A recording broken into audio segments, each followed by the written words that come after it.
Welcome to LOA Today. I'm Walt Thiessen here with life coach Cindy Chavez.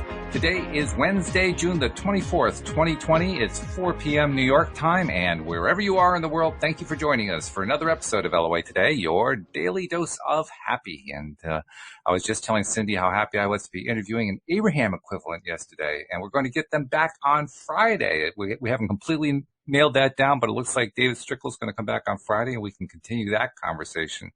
And like I was telling you before the show, Cindy, this was basically checking an item off my list of things I've been trying to manifest for a long time. I've wanted to have an Abraham type, combined consciousness from the non-physical to talk to.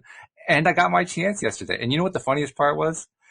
I was so just blown away by the fact as I was going live yesterday, and I got through the first half hour, which was basically interviewing David to find out, how he got into doing all this stuff. And then the stream, which is what he calls his entities, comes on, and my mind went blank. And I couldn't think of a single question. And so I ended up talking about this magnetism question I told you about that had been my question to talk to Abraham about, and that kind of opened up the dam. But wow. It was Dan said it right after, at the end of the show. I can't remember if he said it during the show or afterward, but when the stream came on, there was a perceptible lifting of energy. It was like, vibration increased 2 or 3 times over, and it kind of knocked me off balance. I wasn't ready for that, but it was cool. I loved it. It reminds me of people when they meet, someone that they've been a fan of their whole life, and they finally get a chance to meet them and talk to them, and they're like, I don't even know what I said. I was just tongue-tied. I mean, fortunately, the years of practice of asking lots of questions kind of kicked into gear once I got the first one going, but, Well, you said something, too, is that gosh, it seems like it's been, I want to say years ago. I don't know how long it was, but when you went to the Abraham meeting, you had a question. Right. And so you had that question like in your pocket already this time, like ready to go. And it's kind of funny because that this week I've been talking to some of my clients about the idea of making decisions in advance. Okay. And I always struggle to think of an actual example of this, like in the moment. But if we have certain things that we're deciding all the time, and we make that decision in advance, it's like we make one decision and we never have to make those other 1,000 decisions that we would have to make if we hadn't have made that one decision in advance. And it's not something you do for every single thing, but it's a really powerful thing to be able to do, because then you're not struggling in the moment to figure out what to do. So, like I said, I'm always trying to, in the moment when I'm expressing this concept, I need to think of some real life examples that I just always have in my pocket. But sometimes we struggle over what to say or what to do. And if we would have made that decision in advance, then there would be no struggle. And we probably actually do this all the time in our life, right? With other things that we naturally just do. Oh, I do it consciously at times, to be honest. Well, like things that are in our routine. Like I remember one time somebody asking the question, I can't even remember why. It was like a survey, and it asked the question, do you brush your teeth before you eat breakfast or after? And it was so funny because I was like, what? Who would ever brush their teeth before they ate breakfast? I thought, right? Because I had made a decision in advance, apparently. I brushed my teeth after breakfast. Well, what's funny is that was during a time that I always worked from home all the time. So I would get up and I would eat breakfast and brush my teeth. But later, I would get up, get ready, brush my teeth, and then head out and go to breakfast. And I was like, okay, there's all kinds of ways we can do this, right? But absolutely. It's that decision in advance. If you can be conscious of places in your life where you can actually do that in other instances, even in instances that don't happen all the time, like you did. Like if you were to say, if I ever get a chance to talk to somebody who's channeling, a source level energy, I'm going to ask them this. Yeah. Then you have it all ready to go. And it was very valuable, let me tell you, because my mind was blank. And then that came to me. I said, okay, good. I have a question. And I could just kind of go through it really quickly without having to think about it. And the funniest part was I was so enthralled by having this opportunity to interview that my brain really was not working at 100%.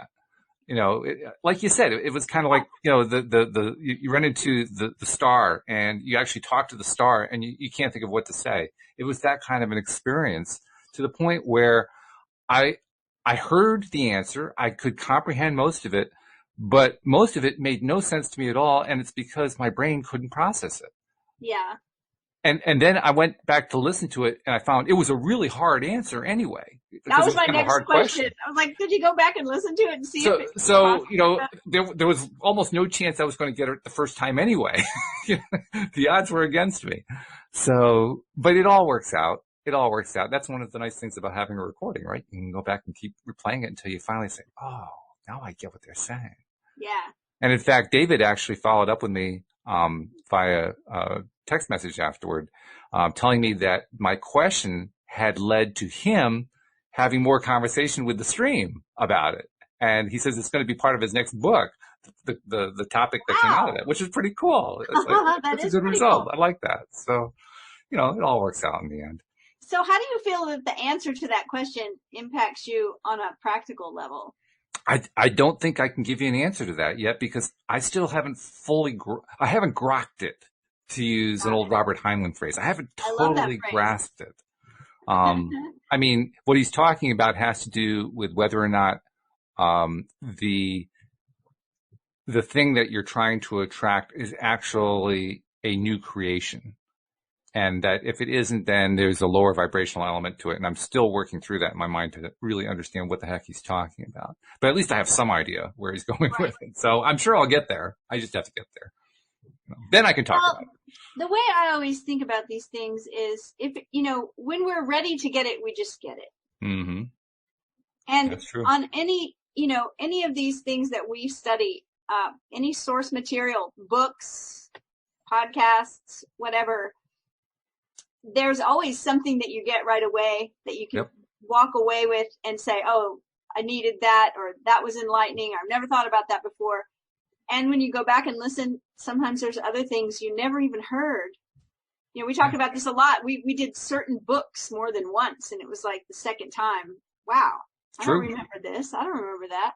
Yeah. So, when you're meant to get it, it'll happen. Asking It Is Given was like that. The first time I read that book, I felt like it was just saying the same thing over and over again, and I wasn't getting any of the depth at all. None of it. Just absolutely none of it. And then we go and do it on the show, working through it again, and why didn't I get that the first time? That made more sense this time.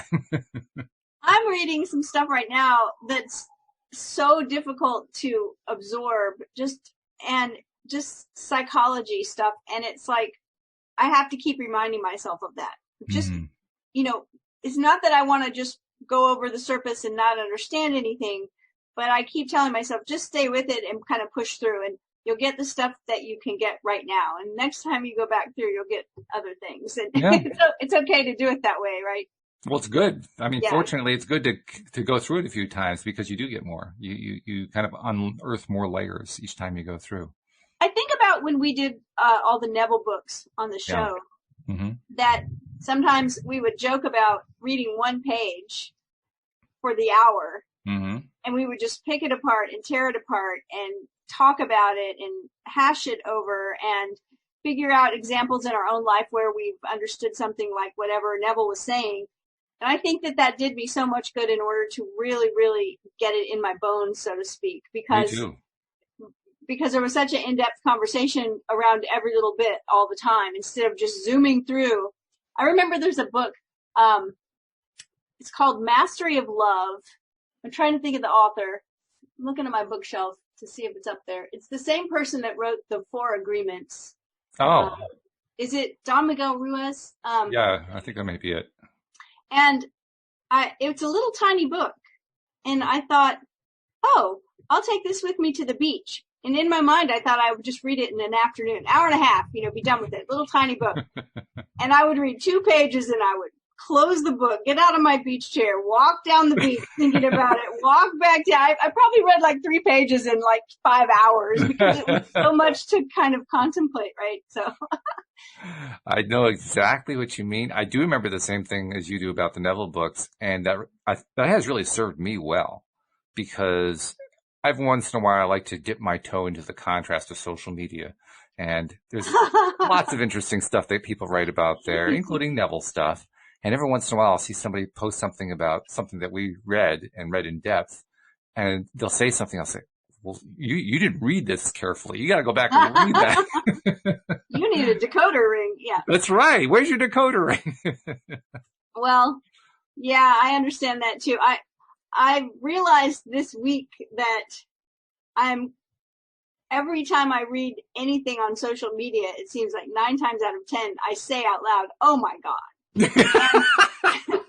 And I got called out on it this week, and I thought, oh my gosh, I have to stop that habit. That's a draining habit. I need to say something else that's not so shocking. Well, it could be worse. I mean, if we take the Neville definition of what God is, you're saying, oh, my consciousness, that's not so bad. You know? Well, I don't have a problem with the actual words, right? It's just what they're expressing. Oh, I see. Shock and horror. Yeah. I don't have any problem with saying the words, but it's really the feeling that they're emoting is that I cannot believe that this is happening. I hear you. I realize, okay, I think I'm. There's been a lot of there's been a lot of opportunity for that lately, so I totally grasp where you're coming from. I think I'm going to that place a little too often. So. Yeah, a little too much dipping in the well. I get it. Well, I'll tell you what. Let's do a little. We'll do a little 1-question quiz on Neville, okay? Because there was a question that popped up on one of the groups. And it was a question raised by somebody just asking for some help, and it kind of touches on an important Neville topic. Okay. And her question was very simple: how do you impress the subconscious mind? And she was asking for a step-by-step process, and she also asked, how do you know it's done? She said, I really want to get to that point where I manifest my desires instantly. And so, thank you. So let's go back to a little Neville for a moment. Okay, so step-by-step process. The easiest step-by-step Neville process I know of to impress the subconscious, which we know is the part of us that actually does the creating, according to Neville. Right. According to Neville. Right. Your subconscious is actually doing the creating, and your conscious mind is seeding the subconscious. Right. To make the creation. And Neville talks about the method where he is very, very careful to talk about this. I don't know what you call it, but that place you are when you're sort of between awake and asleep. And something that really hit me about this one day is that I don't know how this, we did talk about it, so you'll have to remind me of how this differs or not from what Abraham Hicks says. But Neville says that, like, those last thoughts that you have as you're falling asleep, that's it. You've just planted the seed, and those are the seeds that are going to be watered, so to speak, and develop the entire time you're sleeping. That's what's happening. That's what's being gestated, I guess. That's what's being created in the subconscious. And what hit me was how many people will worry themselves to sleep. And I mean, I count myself. It's not like I've never done it, right? It's like you've got something on your mind that you're worried about. And, you know, I think it is Abraham that said something like, worrying is like praying for what you don't want. Yes, that's true. Right? So it hit me that if I'm in bed and I'm trying to go to sleep, and my husband and I call this the hamster wheel. Right? Good name. I like it. You have this thought that's going around and around, and you can't sleep and all of a sudden then you start thinking of other things you're worried about, and it's like, oh, I can't sleep. I'm worried about all these things. So if that's the place you're at as you fall asleep, it hit me so hard. I thought, oh my goodness, I don't want to fall asleep like that. If what Neville is saying could possibly be true, that I'm literally planting this seed of something I don't want, like Abraham says. And that's the thing that's going to be being worked on by my subconscious for like however long I'm asleep. 6 hours, 8 hours, whatever. So So Neville says to fall asleep thinking of assuming the feeling of the wish fulfilled. I mean, that's his phrase, right? Assume the feeling of the wish fulfilled. So we go all the way past the hows and the, potential scenarios of how this thing could actually happen. We go all the way past that. So we are at the end. We are thinking about how it would feel once we already have the thing. And that's the step-by-step how you impress the subconscious, is that you fall asleep with that thing on your mind. Now, alternately, Neville also talks about, I don't think he ever uses the word meditation, but it's so obvious to us. I think that in the New Age communities, in magical circles, in the LOA communities, meditation is a pretty normal thing to mention. Right. And like, if you haven't done it, you at least have heard people talk about it, you know how to do it. But Neville talks about getting your body into a very relaxed state, and in that state to think about what you want and to feel it, to assume the feeling of the wish fulfilled. So it's exactly the same thing as we already mentioned, except one is just at any time when you go take 15 minutes and get your body really relaxed, and the other time is you're actually going to bed and falling asleep. I mean, that would be the number one way I see Neville talking about impressing the subconscious. That's beautiful. I thought you did a great job with that. Well, the other part of the question, though, had to do with the intention of the questioner to manifest things instantly. And when I hear someone say that, I hear a little bit of, I don't want to work for this. I want to wave my magic wand and impress my subconscious and the thing will appear. Now, is that possible? Yeah, because pretty much anything is possible. But I don't know that happens too often. I think it might have happened for Jesus and a few other historical miracle workers. And I think it can happen for us. But I also stand really strongly on the side of recognizing that we live on Earth and that we need to make a plan that works without magic and then point our magic at it. And what I always use the same examples, right? It's like, yes, do the magic, hold the vision, fall asleep at night thinking of yourself in that corner office with that big position you've been trying to get, but you're going to have to send some resumes out too. So has anyone ever gotten a fantastic job without sending out a resume? Sure. Oh, yeah. Your phone could ring. Someone could say, hey, I've just been thinking about you and realized I have a position. I want to hire somebody, and I think you're the right person. That's actually happened to me. Yeah.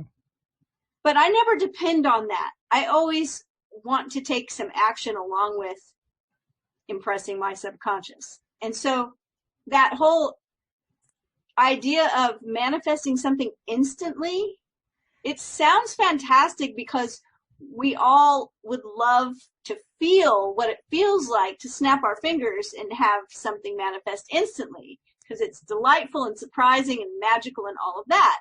It is. But we're probably really lucky that it doesn't happen that way. Yeah, the delay does serve us more often than it doesn't. That's for sure. Yeah, I agree with that. It's so funny too. I would ask someone, if I was coaching someone and they said this to me, that I want to know how I can instantly manifest what I want. I think my question would be, why is that important to you that it happens instantly? Let's talk about that. That's a good question. Yeah. Right? Because there's some reason, and maybe it has to do with, I'm tired of suffering. I'm tired of waiting. I'm tired of whatever, right? But there is so much that happens in the process of manifesting something consciously. So much good stuff. Yeah. So much, right? And sometimes there's struggle that actually turns out to be a learning curve, a growth experience. on the flip side, it turns out to be something that we're happy that we got to experience. So I'm just always curious about that manifest things instantly. I know what it feels like. Like I have manifested something instantly, but more than that, I know what the desire for it feels like, right? Because I don't want to wait for this. I don't want to struggle. I don't want to work. I don't want to do all these things. I just want to have the thing. I just want to manifest it instantly. And it's a bit of a shock. I would even ask myself, why is that? Why are you so? To be perfectly honest, when it manifests so quickly, it's a bit of a shock because we're used to it not manifesting quickly. We have all these resistances and blocks in the way. So when it does happen, it's like, oh, what just happened? Oh my goodness, I'm not used to this. Well, I think about my owl story, and I probably think about that story because the experiment in Pam Grout's book was actually 48 hours. But that's not instant. Nope. That's actually compared to instant, that's a long period of waiting. I think it was 26 hours actually for me that I waited. That's a pretty good turnaround for any manifestation. If I can, no doubt about it. Right. If I can decide that I want something right now and it's here within 26 hours, it's, it's faster than Amazon. Although I have to admit that particular question that you were answering, that you were addressing, it was the little test to do in her book. It's the same test that I manifested instantly. And it was That's right. That was the one that knocked my socks off. Yeah. It was the one where that it manifested before you even got the paper filled out. Pretty much, yeah. Yeah. I had been interacting with those social media people again.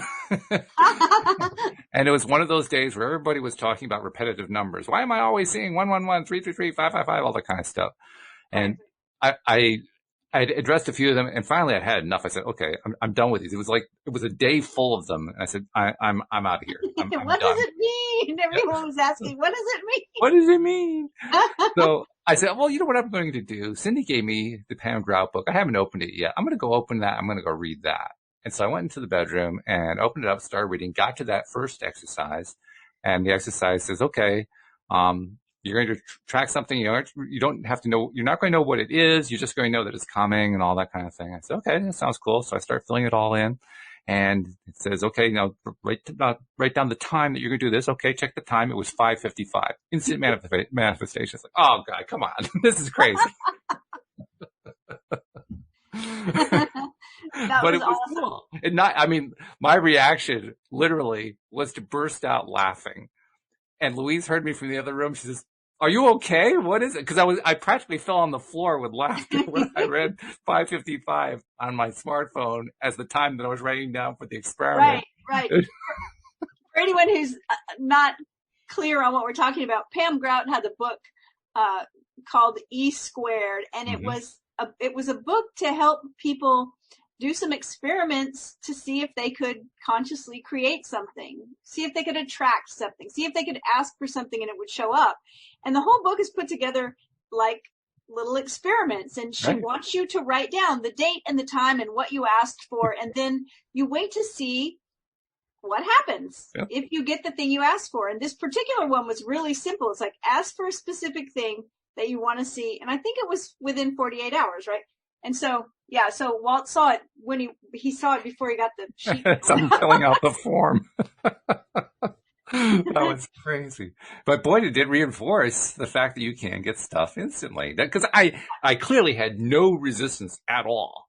Because it wasn't even important to me. It was just something that I had been dealing with. And I was actually kind of done with it. It was behind me more than anything else. So it's not like I had any attachment to like, oh God, I wonder if it's going to show up or anything like that. I've been in quite a few programs where there was an experiment done like this. I remember one of the very first mentors I ever had in a class that I took with him. There was an assignment like that. It was like, set an intention to find something, see something in the next week or so. And you want it to be something that's unusual enough to where you actually know you saw it.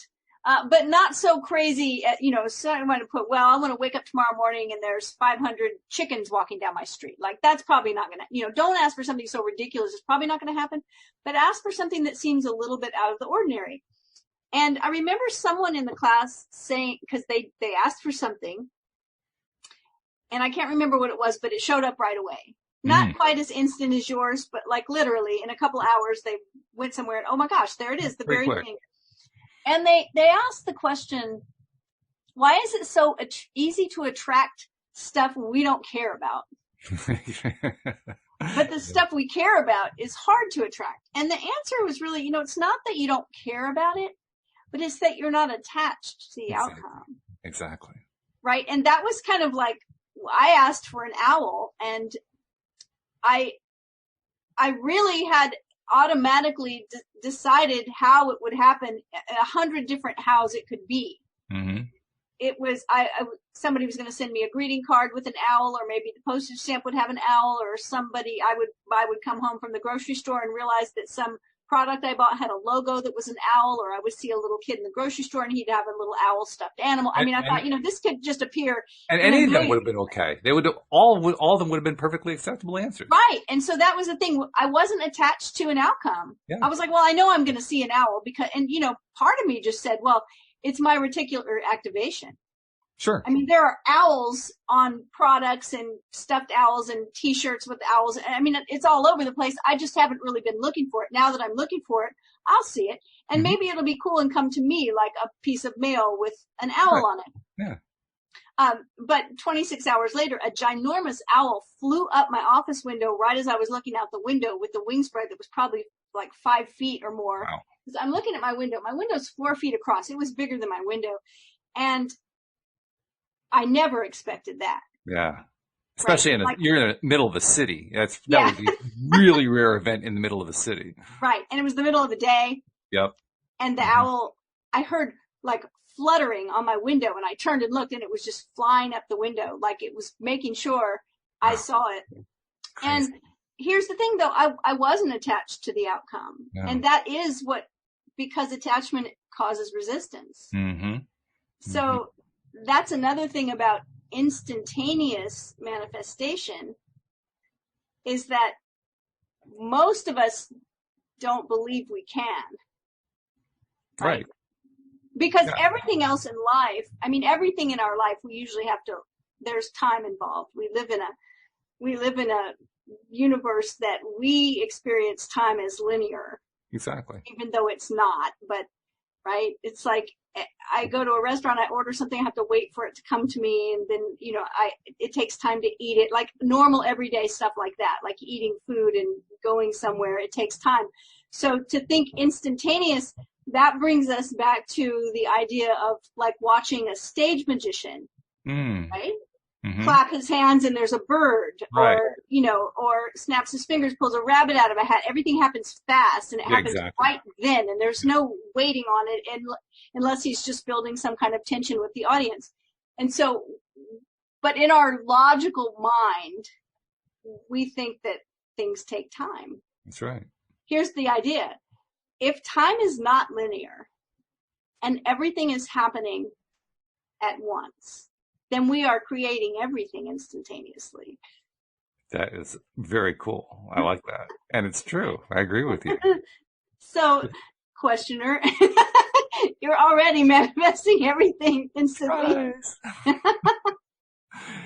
Also, on the topic of the subconscious mind, I have to admit, I posted an answer that was a largely non-Neville answer. And people liked it, which was good, but it really was not a Neville answer at all.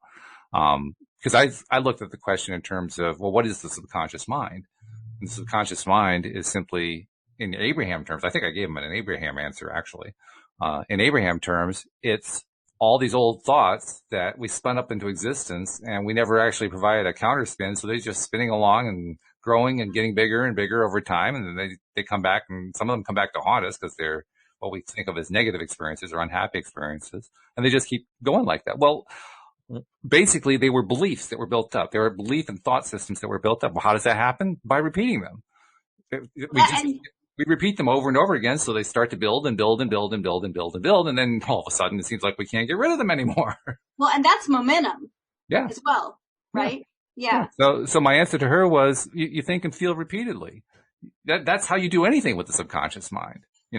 That's what you always are doing with your subconscious mind. So if you want to do it deliberately, just think it and feel it repeatedly, which also ties in a way to what Neville talks about, because he talks about assuming the feeling of the wish fulfilled every night before you go to sleep. Yeah. And multiple times during the day, if that's possible. And any time you think about it. And that's another good point to bring up when we're talking about impressing the subconscious, is feeling. Yes. It works the opposite way as well. Like people that are experiencing trauma or like PTSD, right? Mm-hmm. It's because there was an emotional component to whatever caused it. Right. Like when you get into, let's say, a car accident, there's not just the physical component of, you flying around in the car or whatever happens, but there's that emotional component of being shocked, of being scared, and all of that. And the emotional component is what really sears that into our subconscious in our memory. Mm-hmm. And so that's to use that in a constructive way is to realize that when we feel things emotionally and physically, because when Neville talks about assuming the feeling, we're always careful to mention feelings like sensation. Neville talks about, instead of picturing yourself climbing up a ladder like you're watching a movie, instead feel the sides of the ladder in your hands and feel your feet stepping. So those are feelings. They're physical feelings. And then there's the emotional part of it. If you can't get to the emotional part, just stick with the five senses part. Right? Yeah. Like one of the examples Neville gives, if you're wanting to get this new job you've been really wanting, well, we want to pass up all the hows and go right to assuming the feeling of the wish fulfilled, which is you've just gotten the job. And one of the scenarios that he uses as an example is shaking the hand of like your new boss reaches out and shakes your hand, or you tell your friend, I just got this great job, and they shake your hand, and you can feel their hand in your hand, shaking your hand. Sometimes it's easier to feel that physical handshake, feet on the ladder, hands on the ladder, maybe even smelling, a cup of coffee or something in the new break room. Sometimes it's easier to imagine those things than it is to imagine like joy and happiness over getting the job. But sometimes if you'll tap into those physical things, then the emotional part will just happen. Oh yeah. And that's a cool connection. I mean, we don't really think about that too often, but there is a significant connection between our five senses and our emotional feelings. And we kind of ignore that at our peril, don't we? Yeah, because I think that, going back to that question about how do we impress, I really like that the questioner used that word impress, because I think of it in a physical way, like you're making an actual impression on the subconscious, right? Like when you go out to plant seeds in the garden, you make an impression in the dirt, you dig a hole, or you form the dirt. So what are we doing with the subconscious? And it's the feelings, and when I say feelings, I mean physical feelings and the emotions that make that impression. It's not just an idea, it's not just words. If you want to really impress it, you want to use feelings and emotions. True. And the best time, of course, is when you're completely relaxed and if you can do it as you're falling asleep, even better. You mentioned earlier, what is it that Abraham says about when you're falling to sleep? And the point that they make is that as you're falling to sleep is an excellent time to impress your mind. And funny too, when you use the words impress, I always think also in terms of the other meaning of the press. Am I impressing that person? Am I impressing my subconscious? Yeah, you want to make an impression. You want your subconscious to go, wow, that's a great idea. Exactly. Unfortunately, your subconscious doesn't judge anything. No, so it doesn't really help a whole lot from that point of view. Well, but this is why sometimes the whole idea of worrying about something is like praying for what you don't want. Because when you're worrying about something, you're also impressing the subconscious. And the subconscious doesn't say, oh, that's a terrible idea. Whoa, don't do that. The subconscious just says, okay, all right, That's why it's a good thing that we don't manifest instantly, because think of all the things we manifest that we didn't really want to manifest just because we had just impressed our subconscious. Now, there's the other side of it, which is what happens after you go to sleep. And Abraham gives a different explanation, actually one that seems to be at odds with what Neville says. But when you work it out to its conclusion, you realize they're saying the same thing from two different perspectives.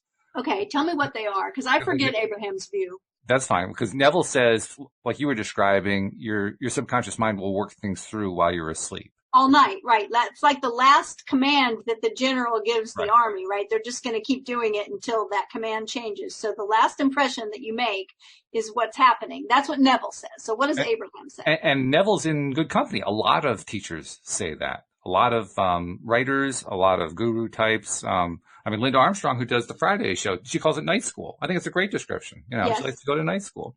Right. Abraham says, and this is where you have to kind of wait for it. You have to wait for where it's going. They say, when we go to sleep, we are no longer manifesting.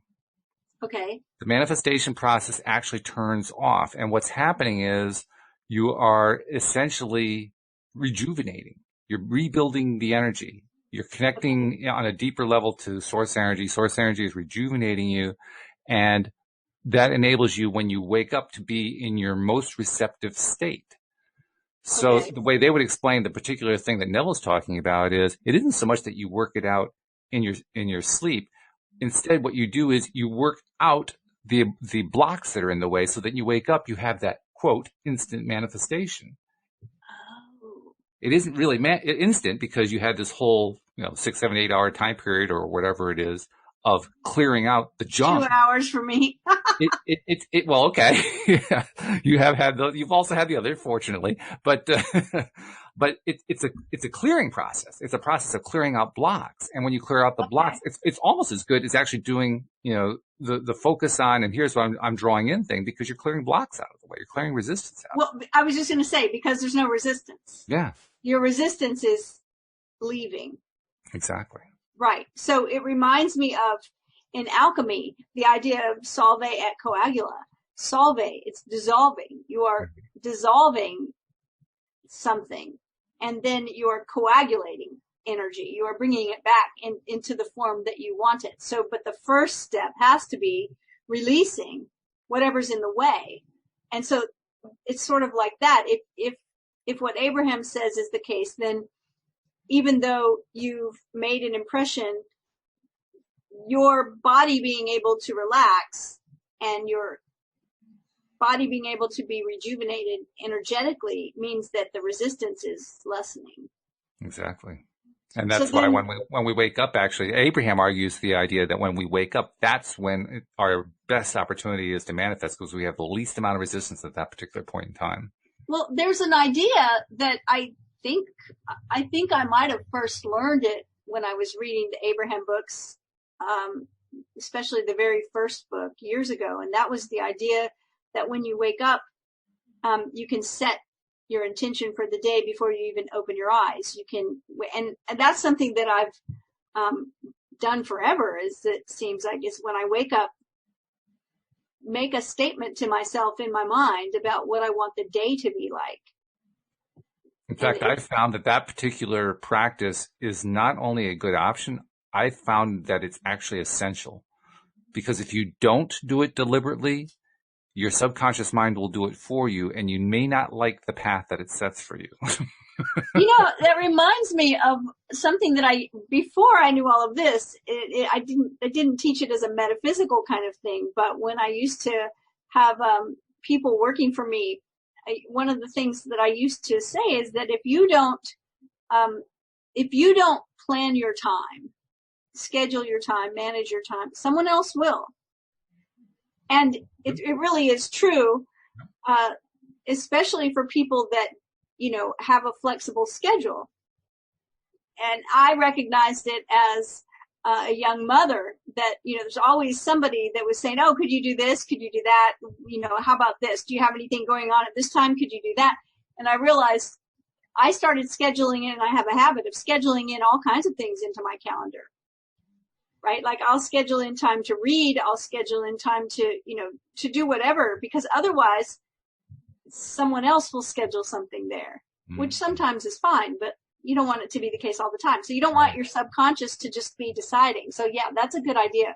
Setting the intention fresh. I found it makes a big difference, actually, because when I set that intention the way I want it to, I find a few things happen. First thing I find is I very often will wake up not in the best frame of mind. I haven't totally figured out why, but I'll wake up with a frown on my face, and I'll feel it. And I'll say to myself, ooh, okay, I got to turn this around quick. And I know this is the best time to do it, so I'm going to do it right now. And when I try to do it at that point, I kind of have to do a little effort to get past that frown because I got so much of a negative trend started there. So it takes a little reversing. Fortunately, the day has just started, so it hasn't built that momentum up to a big point yet. So it's a fairly easy thing to reverse, but it does take a little bit of effort. If I don't do that, I find that frown turns into some more opportunities to frown. So that's where I say this is really, really important. On the other hand, when I do it, when I actively take the time to set an intention for the day, I usually follow it up with my morning routine, doing mirror exercises or watching my video, or actually and watching my video and doing, the various things that I do each morning. And they combine together to get that momentum going that Abraham talks about. I think that that's a really good thing to recognize is that, you said you would wake up with like a frown on your face. I noticed, this has been like maybe 6-8 months ago. I noticed that one week, and I can't tell you what was going on. I can't say, oh yeah, well during this week that things were really hard, right? Because at the time I was like kind of confused about why is this happening? But I noticed that I would wake up in the middle of the night and that I would have my brow would be furrowed. Like I would have a worried, my face had a worried facial expression. And, after it happened like several nights in a row, I realized it and thought, because I couldn't pinpoint oh, I'm so worried about whatever. I didn't really think I had any worries going on, but who knows what was happening in my subconscious. But just to be able to make that intention, and to notice it, I think that just points to the awareness, which we can't change anything without awareness. That's the beginning. It's an important beginning. You're absolutely right. And it's probably the first skill that I've consciously learned when I was learning law of attraction. Learning to be aware, learning to notice things. Because the hardest part early on was not realizing that I was ignoring a whole bunch of stuff that was happening right in front of my nose, and I wasn't even noticing it. And I mean, how do you start noticing something that you don't know is there? It's a little challenging, Well, I think that again, it's the intention, right? Mm-hmm. And if you wake up in a certain frame and you keep going, you will draw to you opportunities to feel that way. Mm-hmm. So it reminds me of that story that one of my earliest mentors used to talk about. A man spills the coffee and it makes him angry. He says the coffee didn't make the man angry. The man made the coffee angry. The anger was already there. The anger was there and needed something to happen so that it could be expressed. So there we go. Yeah. So if we're waking up with a certain kind of, emotional state, then it makes sense that we would start moving through the day and have more things pop up that would allow us to express that thing, which, we want to make sure that's not the case. I'm writing down hashtags, and I just wrote that one as a hashtag. The man made the coffee angry. Somebody's going to see that and they're going to say, what? But it's such a great point. I mean, we don't think of it that way normally, and it's kind of a humorous way of looking at it. But it's not the coffee that did it. It's not the things that make us feel anything. How many times in our language, in our expression, do we talk about things making us do things? It's right. That's one of the. I just did a video on this earlier in the week. That's one language tweak you can make that will really empower you. Is to stop saying something makes you feel a certain way. Yes. Stop saying, the president makes me angry, or the news makes me sad, or my husband makes me so happy. You can still feel angry and sad and happy. Just own the emotions. Don't give the power away to someone else. So you say, every time I hear the president say XYZ, I feel angry, right? When I read this story in the news, I felt sad. When I'm with my husband, I feel happy. Mm-hmm. I mean, I'm still expressing those emotions, but I'm feeling them. And also the other thing is that I feel happy, I feel angry, I feel sad. Not I am angry, I am sad, because I am so much more than one emotion. And Absolutely true. And our I am statements are really powerful, and I don't want to take that on. Have you ever seen someone refer to someone else and they'll say they're angry? They are angry, like they are angry all the time, like they are just a bundle of anger, right? And I know there are people that are struggling with that. And I don't want to label myself or anyone else as an emotion. So I feel those things when I experience whatever. And that keeps me in my power where I'm responsible for those feelings. And obviously we don't tend to go too much into politics for good reason here on the show, but you mentioned the president, and it made me think of something that I'm, you know me, I'm a political scientist. I have this whole background in politics and so forth, a lot of which I'm trying to unlearn, but still it's there and I live with it, and it's part of the contrast. Hey, it's okay.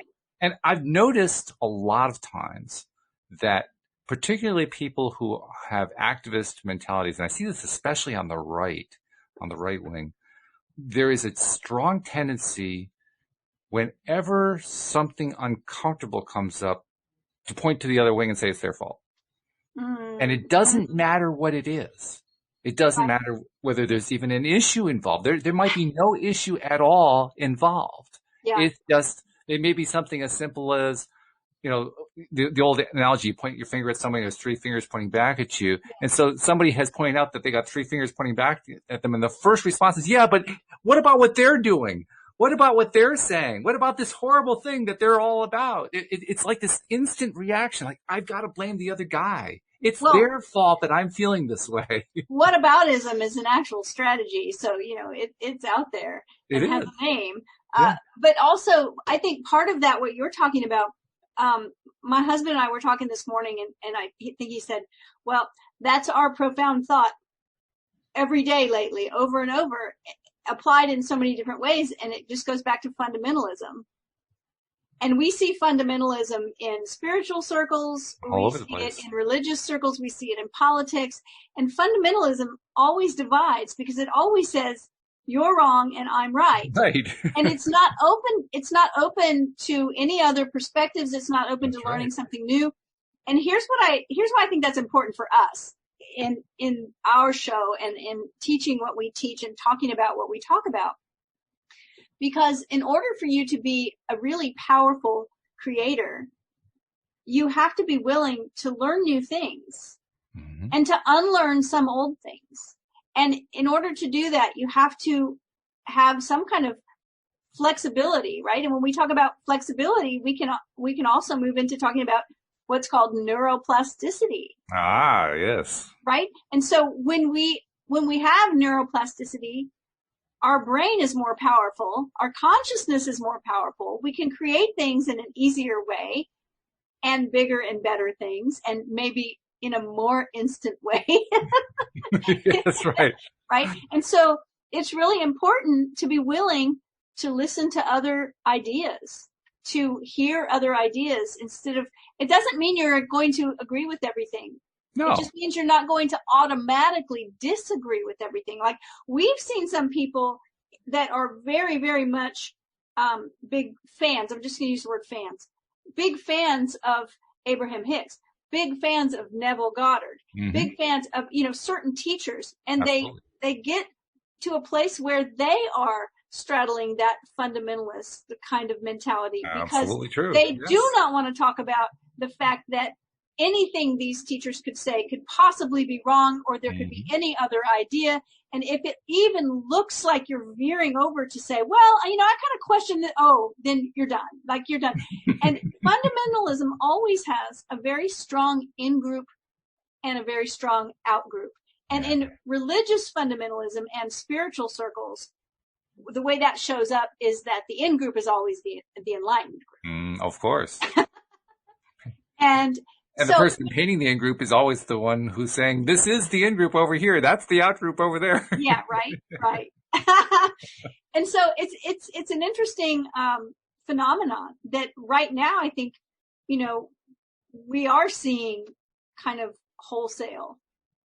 Like, it doesn't even matter if there's science involved or common sense involved or any of these other ideas. No. It's like, no, but I heard the idea from your side, so it's wrong, and I'm not going to listen to it, even though it may be something that saves my life, right? It's like, okay, sure. And that's what happens in fundamentalism. And so I think, I came out of a fundamentalist religious kind of mindset decades ago, and one of the things that caused me to come out of it is I realized that fundamentalism is always extreme, and at the most extreme end, people die.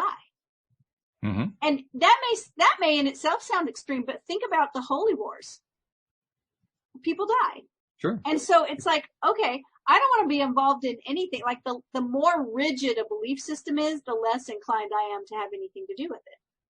And here's the thing that I think has served me so well about that. I'm a really powerful magician. Mm-hmm. And I say that because it's true. And I think part of that is because I'm so willing to learn and unlearn things. Yeah, sure. Right. And so, we all want like these finite answers. Like, what's the answer to this? Here it is. That's why I'm always saying, well, according to Neville, according to Abraham, because there's lots of ideas out there. Well, what's the word that we used another word, an alternative word to describe a magician? It's a wizard. And what's a wizard? A wise one. Someone who has attained wisdom. What's wisdom? Knowing that you don't have all the answers. Yeah. That you're still trying to learn what the questions are. As soon as you think you have them all, that's the warning sign. Right. Yeah. Uh-oh. And to borrow an Abraham concept, the moment that everybody agrees on everything is when everybody dies, because there's nothing else to learn. There's nothing left to do. You were talking earlier about like a new creation, like mm-hmm. with your magnetism question, like, is it creating something new? Right.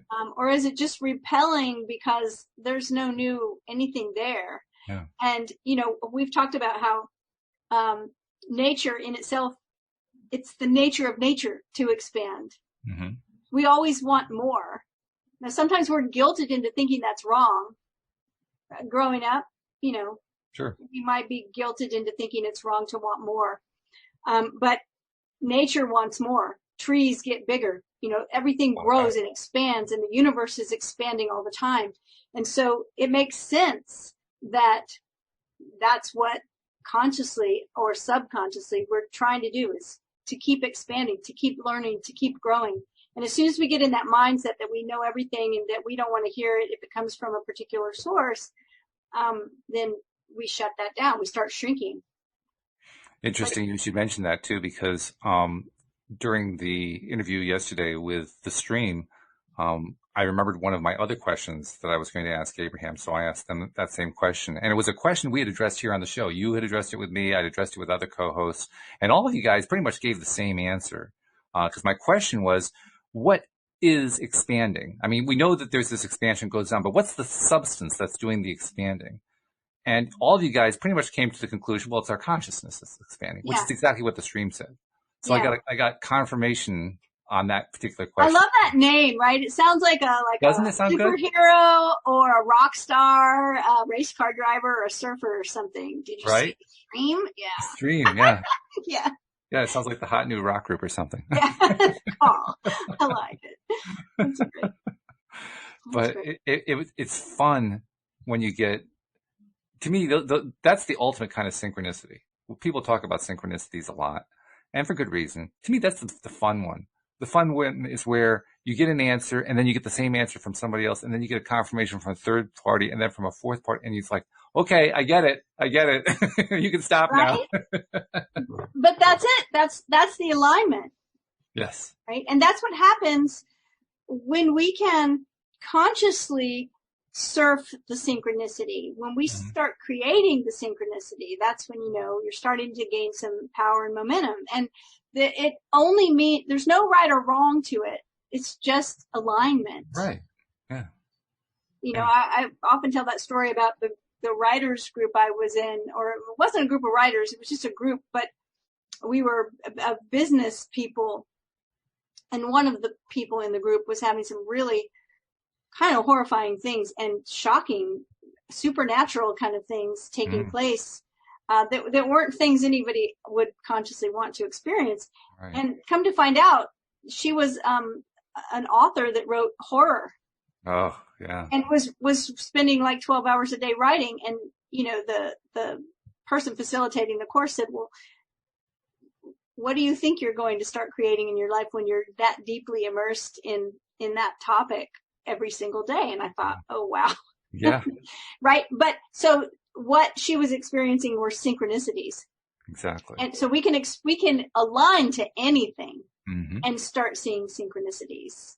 The other thing I think is important, we might have talked about this already at some point, but I was talking about it with another client recently, and it was the idea that when we experience a synchronicity, we often feel like it's a stamp of approval from the universe that we're on the right track. And it's not, I'm not saying that's a wrong way to feel. I do it too. Like I'm working on something and these synchronicities start happening. I'm like, yes, like it's happening. But that's because I'm consciously wanting to align with a certain energy. And I know I am because I'm seeing the synchronicities. Yeah. However, they're for now. And just because it's the right place or, the right place for me to be right now, aligning with this thing and working on this thing, it might not be in the future. And I say that as somebody who was in a relationship where at the beginning of the relationship, there were so many ridiculous synchronicities. It was just unbelievable. And then as the relationship really went bad and did not continue in a good way and became very abusive, I would look back on those synchronicities as some kind of proof that I was supposed to be in that relationship. Oh, yeah. And it wasn't proof of anything. It wasn't a stamp of approval. It was just where we were aligned at one time, and we weren't aligned anymore. Mm-hmm. And so those signs didn't do me any good. That's true. Yeah, right? Because I couldn't let go of them. I kept saying, but what about all these things that happened? They had lived out their usefulness, but yes. you had let go of them. Yeah. Correct. Yeah. That's true. Yeah. Well, that's what signs are for. I mean, when I'm traveling down the highway, the sign that I saw 30 minutes ago doesn't help me anymore. It's the only one that's in front of me that helps me. Perfect analogy. That's it. That's right. The one that helps you is the one you can see right now. That's it. Yeah. If you're not seeing it right now, then that's not the sign. It's just not. That's right. I wanted to also take a moment to ask you a question, because listeners know they've gotten sick of the fact that I still haven't been able to release the app, even though it's essentially done. But the turning it into different versions for the different kinds of phones and so forth has proven to be more of an obstacle than I thought it was going to be. And I'm not expecting you to be a programmer, but I realize that I'm seeing the same thing over and over again. I want to know what your first impression is. There are two different issues I'm experiencing, and one of them involves I go to test the app in a build format. In other words, in a format where it's ready to be loaded onto a platform and onto a phone or whatever. And then I go to test it, and the main page works fine. And then I try to click over to another page, and no matter what page I go to, it's blank. And then if I go back to the home page, it's blank. And then everything is blank after that. And I'm thinking, there's got to be a metaphorical thing going on here somewhere. I was thinking the same thing. I was like, okay, what are we learning from this? Right. What I would ask myself that question. Here's the question that I would ask. Where else in my life am I seeing something like this? Oh, that's a good idea. Mm-hmm. Yeah. And here's why I say that. We have different areas of our life, right? We have our business, and we have relationships, and we have however we make money, and we have our health, and oftentimes if we're stuck in one area with something like this, right? It's like, what is happening? We get stuck, and it's really hard to shift because we're sort of too close to it. We're too focused on it. There's a lot of attachment to an outcome. But when we can realize, this is just like over here, and it's in an area where there's not so much of an emotional charge, we're not so attached.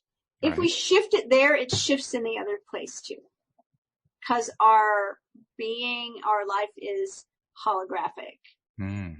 And so if I'm working with someone and they're having a lot of problems with work and there was something that keeps happening, we can find another place, and maybe it's like, that's just like, in my relationship or in my health, And then we realize, okay, we make a shift there and it shifts across the board. So I don't know if that helps, but maybe that's a good idea though. I hadn't thought about that. I'm going to see if I can answer that question. Are there parallels going on in my life that are very similar to that? There probably is one somewhere. I just hadn't noticed it. There's another example of it. It's going on. It's right in front of your nose. You don't see it. You know?